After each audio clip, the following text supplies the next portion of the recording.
Mhm. Oui, alors effectivement, notre catalogue, c'est à la fois notre asset stratégique et notre challenge, puisque c'est plus de 4 millions de produits. Donc, ça veut dire que vous trouverez nécessairement la pièce qui vous manque pour votre projet bricolage, mais ce n'est pas forcément évident de savoir la chercher. Alors, on a plein de types de clients. On a des clients qui ne savent même pas nommer le produit qu'ils recherchent parce qu'ils ont une composante technique. Et on a le super expert. Voilà, le champ des possibles est très, très large. Et donc, évidemment, nos Man Advisors et voilà, les experts qu'on met en face de l'accompagnement sont essentiels pour mettre de l'huile dans les rouages. Et la façon dont on les organise, c'est par domaine d'expertise. Donc, on a le pool de Man Advisor, par exemple, qui est expert électricité, expert salle de bain, etc. etc. En fait, on oriente aussi ces groupes d'experts en fonction des besoins. Donc ça, on est très, très attentif aux tendances. Donc là, récemment, c'est l'aménagement de la maison qui prend beaucoup de place. Évidemment, tout le monde est en confinement, en télétravail. Donc nécessairement, ce genre de catégories émergent. Et donc, on essaie de s'adapter. Donc, on les organise par expertise. Et ensuite, donc, bien sûr, on utilise le système de routing d'IO pour être sûr que la bonne question va aller au bon expert. C'est vraiment du training en continu, mais c'est essentiel parce que quand on est organisé par domaine d'expertise, ça veut dire qu'on maîtrise bien son catalogue. Donc, ça veut dire qu'on est capable très rapidement d'aller trouver le bon produit parce qu'on est familier avec son domaine.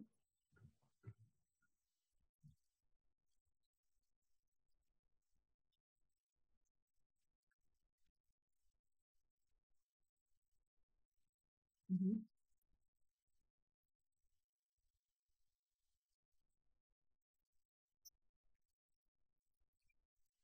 Ouais,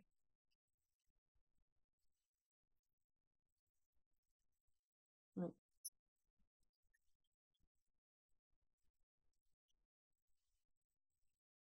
Mhm. Ouais. Bon, alors, ça va continuer avec le mobile, c'est sûr. C'est 70% encore une fois de notre trafic aujourd'hui et ça augmente encore. Euh, Néanmoins, il y a quelque chose qui aujourd'hui n'est pas 100% craqué sur le mobile et c'est vrai de l'industrie, c'est l'achat sur le mobile. Donc, on a beaucoup, bien sûr, voilà, de trafic, de session, de navigation sur mobile, mais parfois, en fait, il manque justement ce petit ingrédient de confiance en plus qui fait qu'on va aussi acheter sur mobile. Donc ça, déjà, c'est quelque chose qui, pour moi, va être amené à évoluer. On va progressivement, en fait, se casser un peu les préventions qu'on peut avoir, de se dire que non, j'ai papillonné en gros sur mon mobile, j'ai regardé plein de choses, mais une fois que je suis sur mon desktop, je suis plus en confiance pour acheter. Je pense que ça va évoluer. Et puis après, lié au mobile, je pense qu'il y a énormément aussi de choses qui vont se développer autour de tout ce qui est asynchrone, c'est-à-dire on n'est pas nécessairement obligé d'avoir du live en permanence. Par contre, voilà, on veut avoir la réponse à sa question au bon moment, reposer une question par derrière, recontacter le même expert. Donc, je pense que l'asynchrone va aussi permettre de développer pas mal de relations clients intéressantes sur mobile.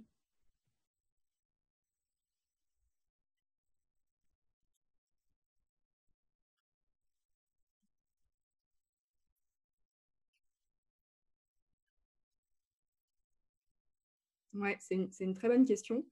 Et en fait, ça touche aussi du doigt à quel point, évidemment, c'est très humain, cette stratégie et ce qu'on développe.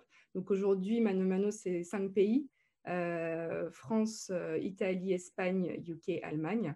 Et en fait, c'est extrêmement culturel, finalement, l'approche de l'expert et du chat. Donc, on ne peut pas juste avoir la même stratégie partout, ça ne marche pas. Donc, on a des outils, bien sûr, qui marchent partout. On a une approche globale qui marche partout, ce que vous décrivez en termes d'expertise, ça c'est clair. Ensuite, c'est encore une fois très culturel. Donc, on a des approches en fait du conseil et de la manière dont on forme nos Man Advisors, de leur voilà, comment ils abordent le client, comment ils se présentent, etc. Ça, c'est des choses qu'on travaille beaucoup au niveau de chaque pays. On recrute du coup des Man Advisors dans chaque pays. Bien sûr, la langue, c'est extrêmement important en Europe. Et on a des stratégies de targeting, d'affichage du widget de chat, par exemple, voilà, comment est-ce à quel moment on le déclenche, dans quel contexte, sur quelle page. Ça, on essaye de l'adapter par pays. Parce que, encore une fois, on n'a pas forcément la même approche du live advice, du chat, qu'on soit en Allemagne ou en Italie. Donc, ça, on le raffine pour être au plus près de ce qu'attendent nos clients.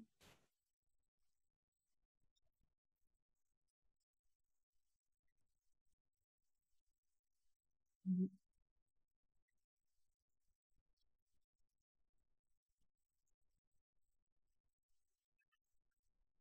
Mhm.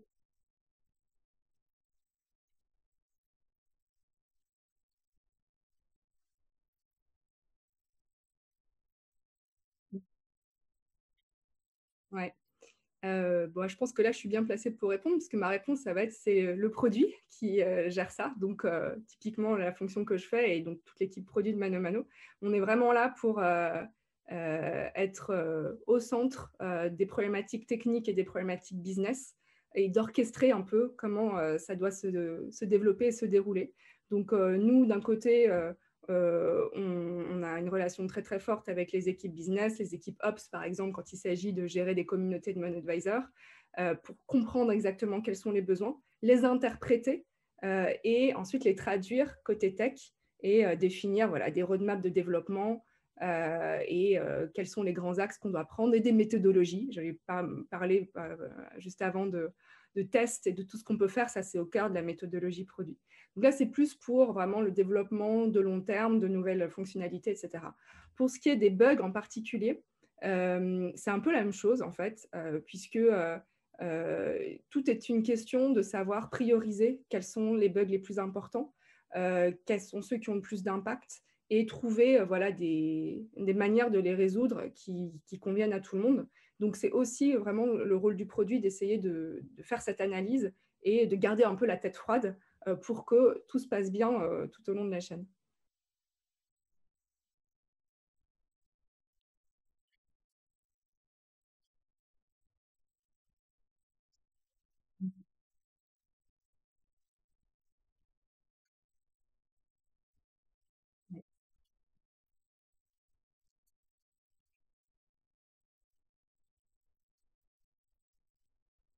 Mm. Ouais. Je pense que la stratégie, elle est hyper simple. C'est-à-dire, un bon premier achat veut dire un client satisfait qui va revenir. Donc, pour nous, c'est ça la clé. C'est-à-dire que si ça s'est bien passé, il n'y a pas de raison qu'on ne recommande pas en ligne parce que voilà, on a compris les avantages. Donc, ça, déjà, c'est notre première brique. C'est-à-dire, ça s'est bien passé. Et donc, je crée les conditions de la confiance pour que ça se reproduise et qu'on ait des clients de plus en plus fidèles. C'est hyper basique, mais c'est la base. Les autres choses auxquelles qui me font penser à cette question, c'est quelle est la petite touche en plus qui va faire que non seulement ça s'est bien passé, mais waouh, c'était même mieux. Je ne vais pas revenir en arrière. Et ça, c'est vraiment ce dont on parlait pendant la session keynote, c'est-à-dire c'est euh, oui, le conseil, il est vraiment présent. J'ai obtenu toutes les réponses qu'il me fallait. Finalement, si je compare avec aller me rendre dans un magasin, c'était bien, voire beaucoup mieux. Et donc, ça, c'est la petite touche en plus qui me fera vraiment switcher sur le long terme parce que j'ai compris les bénéfices. Au-delà de juste ça s'est bien passé, je suis rassurée. J'ai compris en fait tous les bénéfices que je pouvais en tirer en plus. Mm,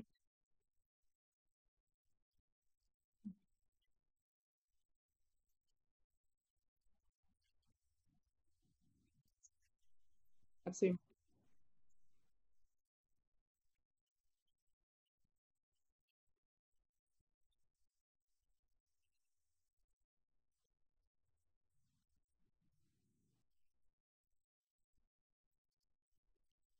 Tout le temps.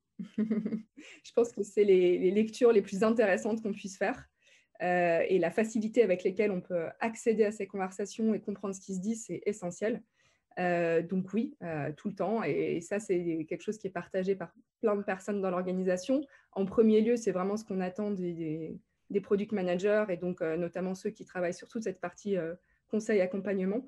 Mais ça vaut aussi pour les ingénieurs qui travaillent sur ces produits et bien évidemment pour le côté business.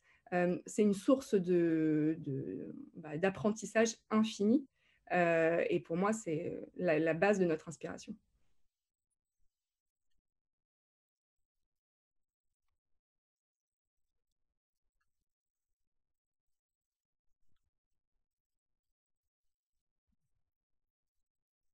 Ouais,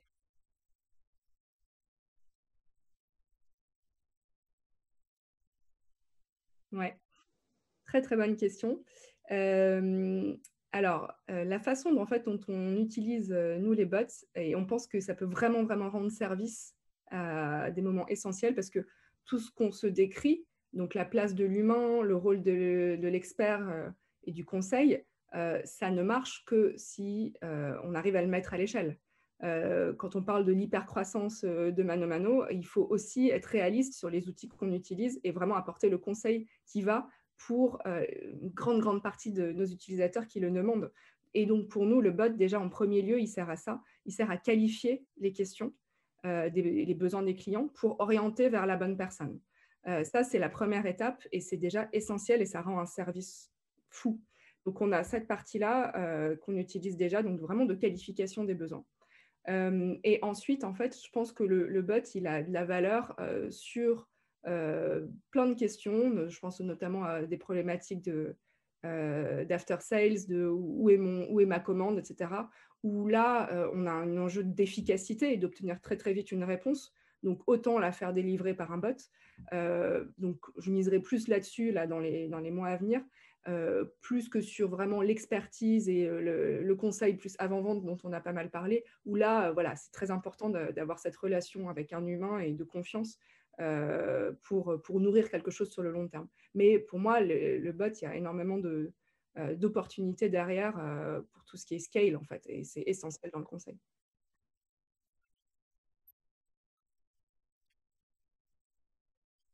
Mhm.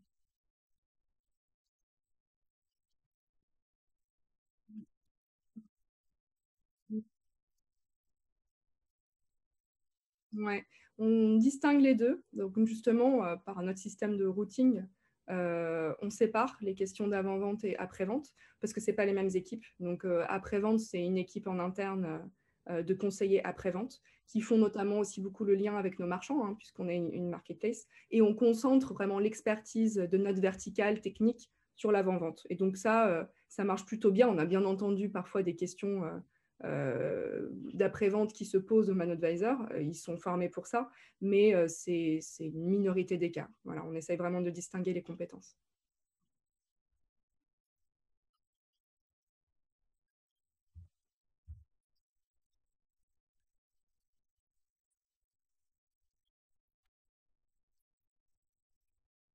Mm, mm,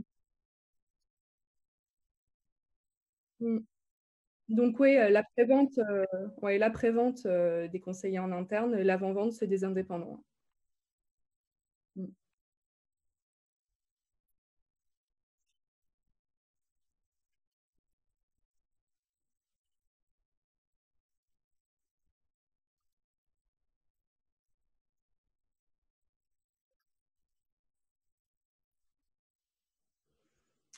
Euh, c'est une vaste question. Je pense qu'il y a déjà une question de mindset, c'est-à-dire qu'il faut que ça commence dans les pratiques en interne au quotidien. Donc, il faut que, en fait, on ne peut pas avoir un hiatus entre le service qu'on vend à ses clients et la réalité de son entreprise au quotidien. Donc, déjà, il faut que ça, ce soit cohérent dans les pratiques et, voilà, et dans les états d'esprit. Donc, moi, je commencerai par ça. Et ensuite, il s'agit d'essayer de bien de découper le parcours client et de se poser la question de qu'est-ce qui est le cœur du métier. Donc, qu'est-ce qui doit être géré en interne avec, par exemple, des développeurs, ces technos, et qu'est-ce qui peut être externalisé et permettre d'aller beaucoup plus vite. Et ça, en fait, de plus en plus dans le monde de la tech, il y a énormément de services qui se développent et qui peuvent être plug and play et qui peuvent permettre d'accélérer très très fort sur certaines problématiques du parcours client et il ne faut pas hésiter à y aller. Ça fait un gain de temps énorme et ça permet voilà, d'apprendre très très vite et de se digitaliser beaucoup plus vite.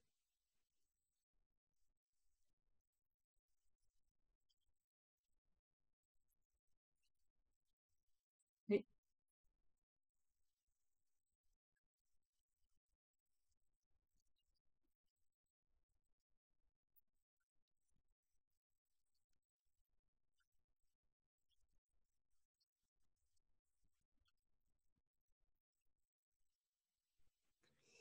Non, pas différente. Je pense qu'évidemment, j'ai appris énormément de choses sur, la verticale et je continue à apprendre, hein, sur notre verticale, bricolage, home and living. Ça, c'était pas quelque chose que j'avais, expérimenté par le passé. Mais après, en fait, moi justement, mon choix aussi de rejoindre, Mano Mano, c'était, pour toute la dimension très humaine et communautaire qu'il y a derrière le bricolage. Donc ça, c'est des choses qu'on va renforcer encore plus dans les mois et années à venir. Et ça, c'est ce qui me passionne.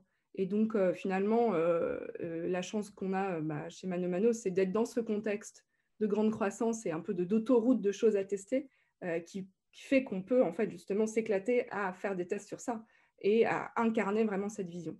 Donc, non, pas de grosses remises en question ou de choses que j'ai découvertes, mais plutôt une opportunité de les développer. Et donc, ça, c'est forcément très satisfaisant.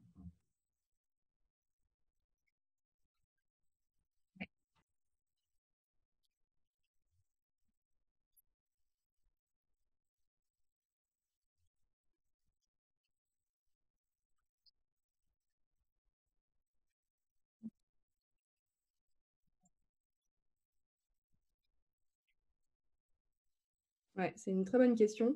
Je pense qu'il faut être très pragmatique là-dessus. Donc déjà, être bien au fait de ce qu'on souhaite, de l'impact qu'on veut avoir et des ressources que l'on a. Donc, comme je disais, voilà, nous, on a 200 man-advisors à peu près.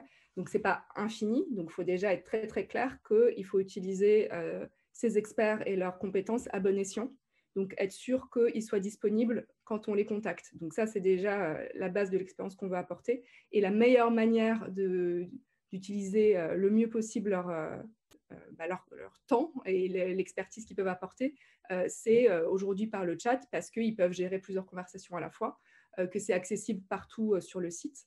Et donc, voilà, c'est la base et la priorité. Ensuite, tout l'enjeu est de mieux comprendre et de raffiner en fait les besoins des clients. On parlait tout à l'heure des clients en mode projet, dont on sait qu'ils ont un potentiel business très important. Donc pour eux, en fait, il y aura peut-être d'autres besoins. Il faut réussir à les détecter déjà, ces clients, et ensuite mettre en face l'expérience. Et donc, si je continue avec ces types de clients-là, leurs besoins, comme c'est de la vente projet, elle s'étale sur du plus long terme. Donc, pour eux, oui, peut-être déjà du téléphone, ça peut aider parce que c'est peut-être des discussions plus complexes. Le fait de maintenir le même expert en relation avec le client, c'est important. Et donc, l'asynchrone, c'est important. Donc, ce n'est pas forcément juste uniquement le chat, ça peut être de la messagerie ou autre. Mais en fait, tout est lié vraiment à savoir faire la bonne balance entre les ressources que l'on a et comment on les contrôle et on les utilise et les besoins des clients et réserver un peu mettre en face, disons, les services et les besoins des clients.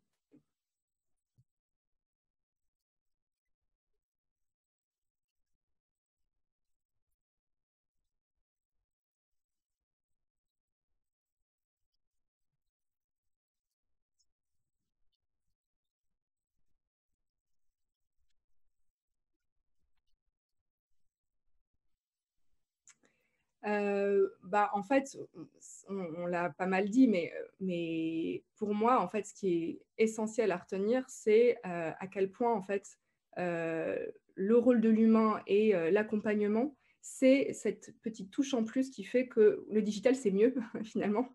Et je le parle vraiment d'un point de vue de conviction personnelle. Moi aussi, j'ai déménagé il n'y a pas longtemps, donc je sais très bien ce que c'est de gérer des projets et d'avoir du bricolage à faire chez soi. Et je trouve que voilà, il y a quelque chose à construire sur le digital d'extrêmement positif et qui fait qu'on va réinventer une expérience, une relation client et voilà, créer des choses super enthousiasmantes dans ce domaine.